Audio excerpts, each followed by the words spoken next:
warahmatullahi wabarakatuh. Apa kabar? Kembali berjumpa dengan saya, Haris Arif dari Forum News Network. Wakil Presiden ke-10 dan sekaligus yang ke-12 ya, karena pernah menjabat 2 kali. Yusuf Kala mengaku telah menonton secara utuh film Dirty Food. Dia menilai film tersebut punya argumen data yang kuat. Yusuf Kala juga menantang tim kampanye nasional Prabowo Gibran untuk menunjukkan di mana fitnahnya. Semuanya ada datanya. Dalam penilaian Yusuf Kala, bahkan data kecurangan yang diungkap dalam film Dirty Food itu baru 25%. Masih yang ringan-ringan ini ya, belum seluruhnya. Sejak kemarin, hari Ahad tanggal 11 Februari 2024 pukul 11:11, rumah produksi Watchdog menayangkan sebuah film dokumenter tentang kecurangan pemilu berjudul Dirty Food. Film dokumenter yang menghadirkan 3 ahli hukum tata negara sebagai narator sekaligus bintangnya itu membeberkan dengan gamblang kecurangan pada Pilpres 2024 yang berpusat pada Presiden Jokowi. Ketiga ahli hukum tata negara yang tampil adalah Profesor Zainal Arifin Mochtar dari Fakultas Hukum UGM, Dr. Bivitri Susanti dari Sekolah Tinggi Hukum Jentra di Jakarta, dan Ferry Amsari, SHLMM. Ini dari Pusako, Pusat Studi Konstitusi Universitas Andalas, Padang, Sumatera Barat. Dari pemaparan ketiganya tergambar dengan jelas bagaimana skenario kecurangan dari rezim Jokowi yang berusaha keras untuk terus melanggengkan kekuasaannya. Film itu mendapat sambutan yang sangat luas sejak diputar kemarin itu ya di 2 channel yang saya pantau, ya yakni channel Dirty Food dan kemudian Pusat Studi Hukum.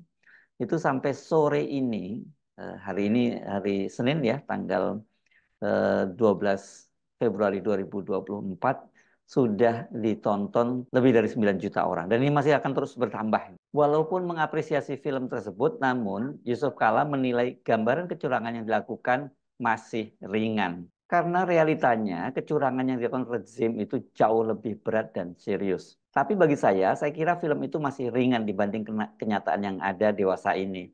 Masih tidak semuanya, mungkin baru 25%, kata Yusuf Kala di kediamannya di daerah Kebayoran Baru, Jakarta Selatan. Ini dia menyampaikan hari ini ya, hari Senin tanggal 12 Februari 2024. Yusuf Kala menyebut Dirty Food belum mengungkap dugaan kecurangan yang terjadi di daerah dan di desa-desa, mulai dari keterlibatan aparat mempengaruhi masyarakat hingga penyalahgunaan bantuan sosial. Jadi masih banyak lagi sebenarnya yang jauh lebih berat dan mungkin suasananya lebih sopan lah. Masih sopan, masih bagi pihak lain masih marah, apalagi kalau dibuka semuanya, kata dia.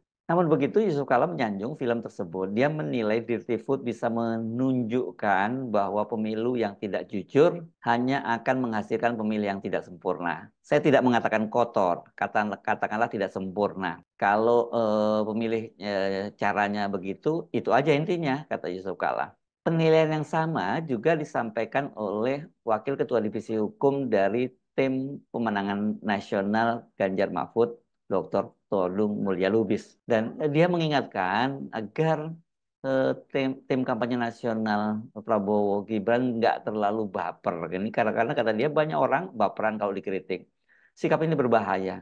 Kalau tidak setuju dengan film itu, bantah saja dengan membuat film lain atau dengan argumen yang baik. Kritik itu harus dibalas dengan kritik. Jangan kemudian melaporkannya ke polisi, karena kriminalisasi hanya akan membunuh demokrasi, menghambat kreativitas, dan mematikan industri kreatif. Itu kata Todung Mulya Lubis dalam konferensi pers di Media Center TPN Jakarta Pusat. Hari ini hari Senin juga ya, tanggal 12 Februari. Sebelumnya TKN Prabowo Gibran melalui Ketua Divisi Hukumnya Habibur Rahman menilai film Dirty Food itu mengandung fitnah dan kurang ilmiah. Saya ya mempertanyakan kapasitas tokoh-tokoh yang ada di film tersebut, di di rekaman tersebut ya.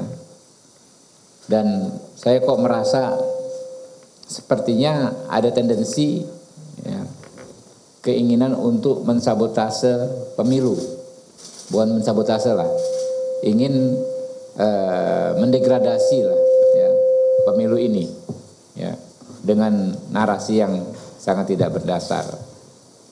Rakyat ya pasti sangat paham bahwa tokoh yang paling banyak disebut dalam film itu Presiden Joko Widodo ya sangat berkomitmen menegakkan demokrasi.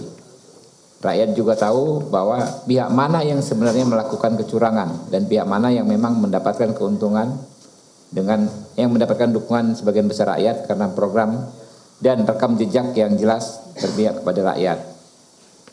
Kalau di film tersebut disampaikan oleh saudara Zainal Arifin Muchtar agar rakyat menjadikan film tersebut sebagai dasar penghukuman, justru kami khawatir rakyat yang akan menghukum mereka ya dengan cara rakyat sendiri. Jadi tindakan-tindakan mereka yang menyampaikan informasi yang sangat tidak argumentatif tetapi tendensius untuk menyudutkan pihak tertentu berseberangan dengan apa yang menjadi sikap sebagian besar rakyat. Yang saat ini saya lihat rakyat begitu antusias dengan apa yang disampaikan Pak Prabowo soal melanjutkan segala capaian pemerintahan yang ada sekarang. Ya.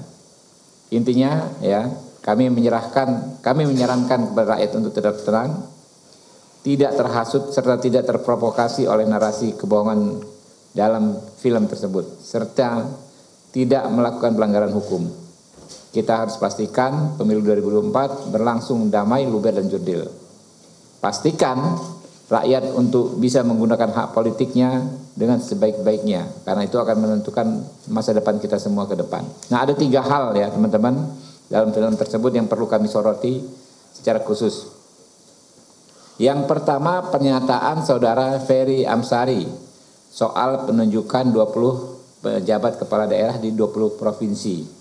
Dikaitkan dengan jumlah DPT 140 juta suara yang ekuivalen lebih dari setengah ya dari jumlah pemilih di seluruh Indonesia. Narasi ini sangat tidak ilmiah ya dan sangat tidak masuk akal. Susah sekali kita mencernanya. Bagaimana misalnya dia sebut Pak Jokowi menunjuk 20 juta PJ kepala daerah, jumlah penduduknya katanya lebih dari 50%, lalu dikaitkan dengan istilahnya orkestrasi pemenangan salah satu paslon dengan jumlah pemilih 50% lebih dan sebarannya memenuhi ketentuan pasal 6 Undang-Undang Dasar ya, yaitu 20% suara di setidaknya 50% provinsi. Bagaimana bisa seorang PJ kepala daerah memastikan seluruh pemilih di daerah yang dipimpinnya untuk memilih sesuai dengan yang dikehendaki oleh orang yang menunjukkan sebagai kepala daerah? Logikanya di mana gitu loh? Dengan kewenangan PJ kepala daerah yang jauh lebih terbatas daripada sebagai kepala daerah aktif, ya, bagaimana bisa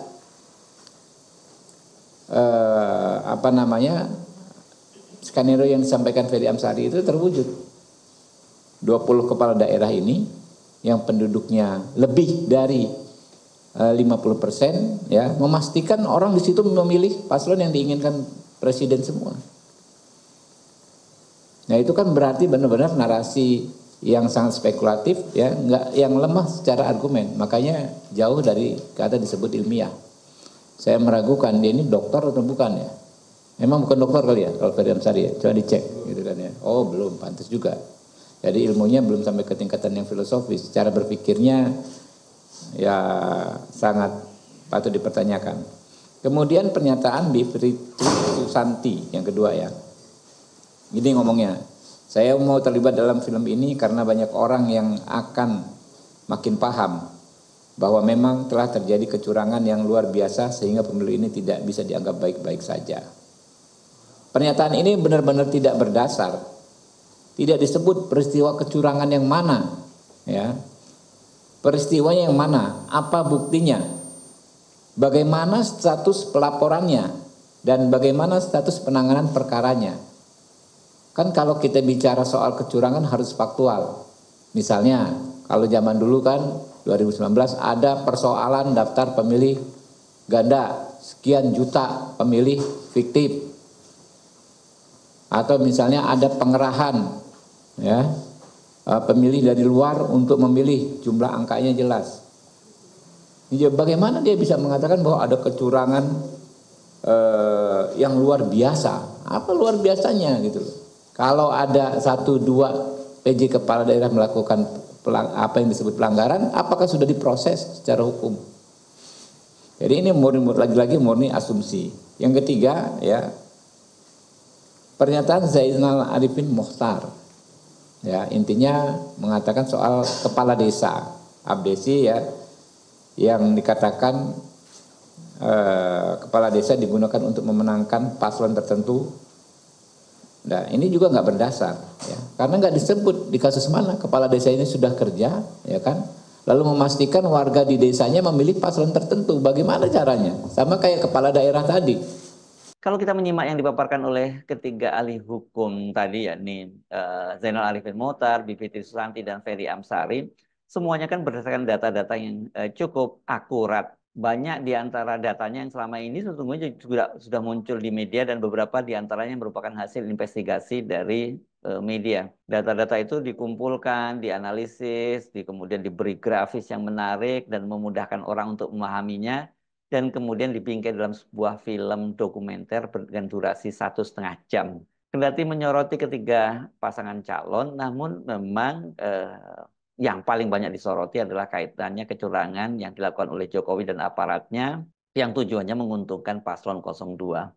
Film yang diluncurkan di hari pertama masa tenang itu jelas menjadi pukulan telak bagi Jokowi dan paslon 02 di tengah upaya mereka memaksakan Pilpres untuk berlangsung hanya 1 putaran saja.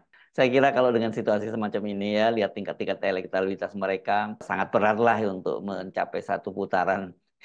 Selalu banyak faktor diskonnya, karena selain Jokowi juga sudah ditinggalkan oleh para pendukungnya, bahkan termasuk para diehardnya. Ini kan kalangan perguruan tinggi, kemudian juga kemudian kalangan keagamaan, dan sekarang ini film Dirty Food ini diproduksi oleh jurnalis bekerja sama dengan akademisi di kampus ya. Jadi makin jauh saya kira 1 putaran itu. Saya Subnu Arif dari Forum News Network. Sampai jumpa lagi. Wassalamualaikum warahmatullahi wabarakatuh.